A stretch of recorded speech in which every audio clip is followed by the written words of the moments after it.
itu tahun 2015. Tahun 2015 berita sampai pada beliau. Ada seseorang warga negara Indonesia sudah 20 tahun tinggal di Madinah. Ustaz, Assalamualaikum Ustaz.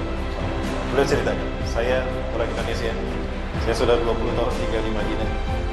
Saya sedang belajar ilmu hadis. Kebayang 20 tahun tinggal di Madinah, serasa sudah menjadi penduduk Madinah. Beliau belajar ilmu hadis, banyak semua ulama ahli hadis Madinah beliau hafal. Nah, saya bersahabat Ustaz dengan seorang laki-laki yang mulia. Semua ulama ahli hadis di Madinah ini yakin beliau inilah Imam Mahdi. Semua ciri-ciri Al-Mahdi baik secara fisik dan segi akhlak ada pada orang ini. Dan beliau namanya pun sama dengan nama yang disebutkan Rasulullah, Muhammad bin Abdullah. Perkiraannya itu, cuma nggak disebutkan ya. Kalau tidak salah Muhammad bin Abdullah. Tapi beliau menolak. Aku bukan Imam Mahdi, aku hanya orang Madinah saja. Ada ulama lain, si fulan lebih berhak daripada saya, si fulan lebih berhak daripada saya. Subhanallah. Rasulullah SAW menjelaskan ketika 7 ulama dunia berkumpul di tanah suci Mekah setelah ibadah haji selesai. Artinya masih di musim haji. 7 ulama dunia ini mencari-cari di mana mau Imam Mahdi di Mekah. Maka mereka mengatakan pada Imam Mahdi, "Ibsit yadaka, anta al-Mahdi alladhi ba'asallahu mujaddidan li hadzal din fi akhir zaman, nusratan min Allah li hadhihi al-ummah." Engkau adalah Al-Mahdi yang Allah utus sebagai pertolongan dari Allah untuk umat akhir zaman ini, untuk menangkis semua fitnah dan menyelamatkan umat manusia. Apa jawaban beliau? Lastu Mahdiyan, aku bukan Imam Mahdi. Ana ihda minal ansar, aku adalah salah satu orang dari orang-orang Ansar Madinah. Beliau menolaknya. Dan orang ini pun sama, Ustaz. Ustaz, ini adalah SMS saya. Setelah ini akan saya hapus dan akan saya buang nomor ini. Ini SMS saya yang pertama dan terakhir untuk Ustaz.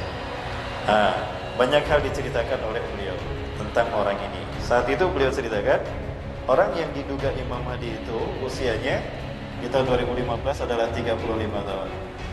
Sekarang tahun 2019, berarti usianya berapa?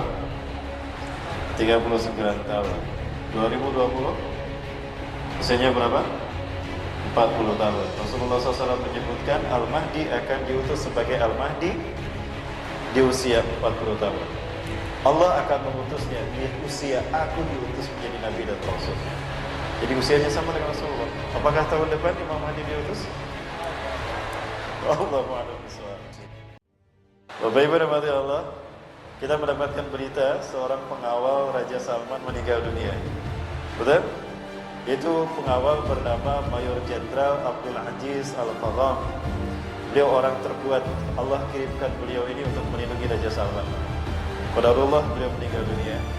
Informasi yang beredar di media kalau beliau terlibat adu mulut dengan seorang teman yang kemudian Bapak Ibu beliau tertembak. Berita yang saya dapatkan dari Saudi sana tidak seperti itu. Sudah 3 kali Raja Salman yang saya tahu, yang saya dengar berita yang sampai pada saya, beritanya, ya, tolong ada seseorang yang saya tugaskan untuk selalu mengamati apa yang terjadi di sana. Terakhir beliau kirimkan berita pada saya, sudah 3 kali Raja Salman berupaya untuk ditembak. Ada 3 putra mahkota yang saat ini sedang menunggu kematian Raja Salman, termasuk putranya sendiri. Hal ini membenarkan apa yang disampaikan Rasulullah SAW. Yang tadi salah satu yang dekat cukup akan berperang 3 orang laki-laki di sisi Ka'bah kalian. Jadi Ka'bah nanti sekitarnya akan terjadi berdarah-darah, akan dipenuhi oleh darah. Pertumpahan akan terjadi di tanah suci, pertumpahan darah. Qulub ibnu Khalifatin, 3-tiganya anak raja. Ya, tidak disebut raja, khalifah di sana artinya raja, karena tidak ada khalifah sebelum Imam Mahdi. Tsumma la yasilu ila wahidin minhum, tapi mereka tidak berhasil menjadi raja karena yang akan dipilih memimpin adalah Imam Mahdi. Jadi apabila seorang raja disebutnya Kanzun itu Ka'bah kan, berarti Saudi Arabia, dan kita tahu Raja Saudi yang terakhir Raja Salman. Nah, kalau Raja Salman ini meninggal dunia, maka 3 putra mahkotanya akan berebut kekuasaan. Ada 3 orang yang terkuat hari ini. Yang pertama ada Muhammad bin Salman, putranya sendiri. Yang kedua ada Muhammad bin Nayef. Yang ketiga ada Mutif bin Abdullah. Harusnya putra mahkota jatuh pada adik Raja Salman, Mukrim bin Abdul Aziz. Namun Mukrim bin Abdul Aziz meninggal dunia ketika helikopter yang ditumpanginya jatuh, ada yang menembak dan jatuh sehingga beliau pun meninggal, meledak. Helikopternya meledak dan beliau pun meninggal dunia.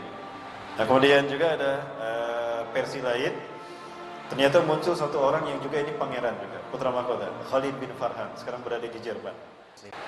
Di dalam harian Detik News diberitakan bahwa Khalid bin Farhan ini menyerukan untuk menggudeta Raja Salman dan putranya. Jadi panas sebetulnya sekarang Bapak Ibu ini di Mekah ini ya. Nah, apakah ini yang disebut dengan Zalazil wal Fitan yang akan tiba di Najd, terjadi di Najd ya zaman Allahu a'lam bishawab. Bapak Ibu rahmati Allah. Nah, itu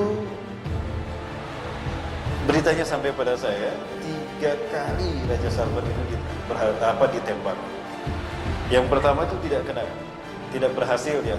Beberapa orang dari askarnya menggerebek orang yang akan menembak Raja Salman. Begitu kelihatan kecurigaan, dideketin. Begitu dia memasukkan tangannya mengambil senjata, digerebek, langsung dilumpuhkan.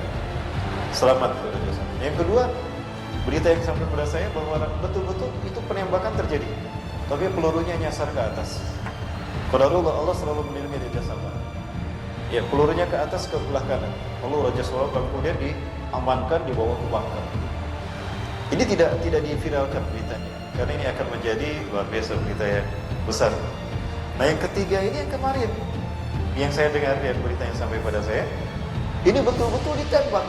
Saat itu Abdul Aziz Al-Faghom jeli dia, orang ini kayaknya membawa senjata. Maka saat itulah kemudian Abdul Aziz Al-Faghom yang bergelar Mayor Jenderal ini, yang juga pernah menjadi pengawal pribadinya Raja Abdullah kakak Raja Salman, dengan sigap melindungi Raja Salman, maka peluru pun menembus tubuhnya.